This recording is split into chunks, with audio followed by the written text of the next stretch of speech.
A Cat 320 excavator sits at the edge of a dealer lot in a mid-size American city. The lot is thinner than it used to be. 3 machines where there used to be 12.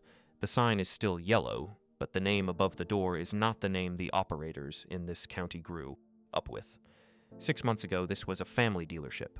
The man who ran it knew every contractor in a 100-mile radius by first name. He knew their machines by serial number. He knew which ones ran hard and which ones were babied and which ones had the cracked block that had been patched twice and was going to need real attention before spring. Now there is a regional group running the operation out of an office 4 states away, and the contractor who used to call Jim and get Jim in 2 rings is calling a queue. The machine on the lot is not the problem. Caterpillar still makes a fine machine. The problem is what happens when that machine breaks at 6 in the morning on the first day of a tight job, and the person you are calling does not know your name. That is the question, and the answer is not a market trend. The answer was built on purpose in a boardroom by people who never ran a dealership. For most of a century, the independent cat dealer was the most important person in heavy equipment, not the most famous, not the one on the advertisement, the most important. You could buy a Komatsu or a Liebherr or a Volvo, but you bought a cat because the dealer was there. 160 independent dealers across 190 countries, each one owning his territory outright. No other cat dealer could sell into it. Each one carrying the parts and the service and the relationship that turned a yellow machine into a promise. The promise was not written in the brochure. It was in the dealer's handshake and in the shelf behind his counter, and in the fact that when your machine went down, he felt it personally because your downtime was his reputations. And the system behind that dealer was built to hold the promise up. 21 parts facilities reaching 99% of dealers inside 48 hours. Dealers filling 98% of parts orders inside 24 hours. A regional parts depot feeding the branches on nightly truck runs. The dealer had the part, or he had it by morning, and he called you before you finished your coffee. That was not a service level. That was the identity of the brand. The steel was what you bought. The dealer was why you bought it. The old independent cat dealer was a different kind of businessman. He was not running a transaction operation. He was running a relationship. He had been in this territory since his father handed it to him, or since he built it himself from a single service truck and a parts catalog, and he was going to hand it to his son or his daughter, and they were going to carry it forward. His customers were not accounts in a database. They were people he saw at church and at the county fair and at the equipment auction on the edge of town. When a contractor had a bad year and needed 30 days on a parts invoice, the independent dealer knew which contractors you extended and which ones you did not, and he made the call himself, because it was his money and his relationship and his judgment that mattered. The regional group that replaces him runs policy. The independent dealer ran relationships. If you want to watch Caterpillar keep losing ground, subscribe to Quisoup. If you are watching on your TV, find Quisoup and hit subscribe there. Here is the part that does not make the press release, because it is not a story about a recession or a supply chain.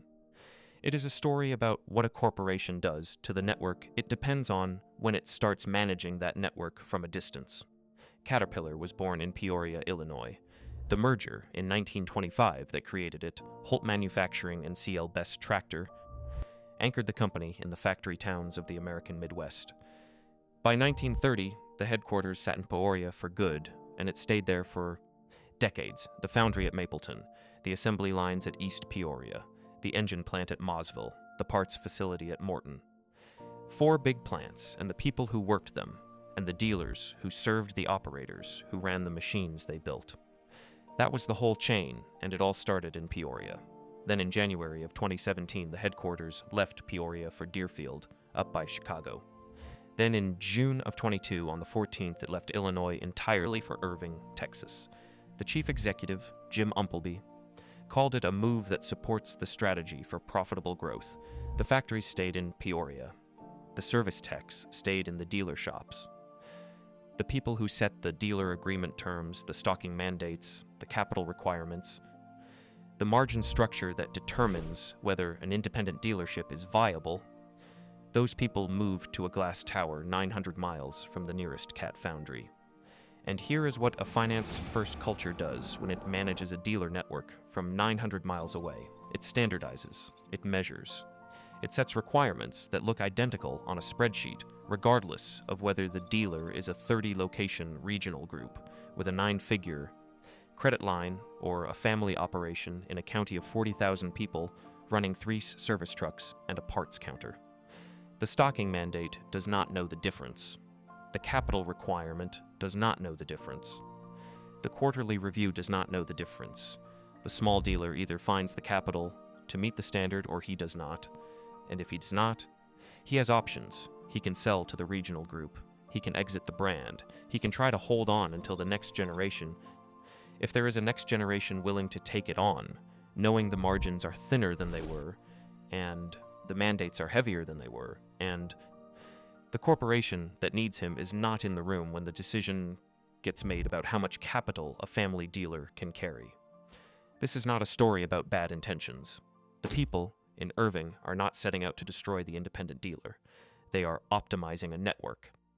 They are looking at service consistency and parts availability and customer satisfaction scores, and they are asking which dealer configurations produce the best numbers, and the answer, from a pure throughput standpoint, often looks like a larger dealer group. More locations, more technicians, more capital, more consistent service delivery across a bigger geography. On the spreadsheet, it looks like an improvement. In the county where the family dealer just sold his territory, it looks like a different story. Quick break before we get into what happened next. If you have been on this channel for a while, watching how Cat lost segment after segment, there is a way to make sure you do not miss what is coming. Join the operator tier for $4.99 a month. You get badges that mark you as a working professional in the comment section, custom emoji to call out the corporate decisions that killed Cat, and you get every video 24 hours before the rest of the internet. To join, open your phone and search Quisup membership or go to the channel page and tap join. Join the operators and engineers who are paying attention. Now back to it. Here is the moment where it becomes clear what is actually being lost, because it is not a dealership. It is a specific kind of knowledge that cannot be transferred in an acquisition. The independent Cat dealer who ran his territory for 30 years carried something the regional group cannot buy. He carried the operating history of every machine in his county in his head. He knew that the contractor on the east side of town ran his machines hard and brought them in late, and needed to be called before the service, interval not after it. He knew the irrigation company on the south side babied their equipment and asked too many questions and needed to be walked through every invoice line by line, and that was fine because they paid on time and referred everyone they knew. He knew which machines in his territory were working harder than they should be and which ones were about to need something, and he called before the breakdown. That is not a service protocol. That is 30 years of attention.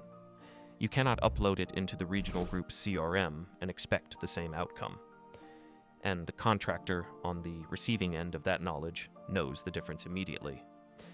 The first time he calls the new number and gets a queue and explains his machine to someone reading his account off a screen, instead of someone who remembers watching him buy that machine new, he feels it. It does not feel like a service delivery. It feels like the relationship ended and nobody told him. The machine is still yellow. The invoice still says Cat. But the thing he was actually paying for, the certainty that someone who knew him and knew his machine was on the other end of the line, that thing is gone. And the practical consequences are not small. The independent dealer who knew your machine called you when the part was coming. He flagged the service bulletin before you hit the failure mode it described. He knew your operating conditions, and he advised you based on those conditions, not based on the generic maintenance schedule in the owner's manual. When something went wrong, he was on the phone with you personally, and he was at your site if it was serious.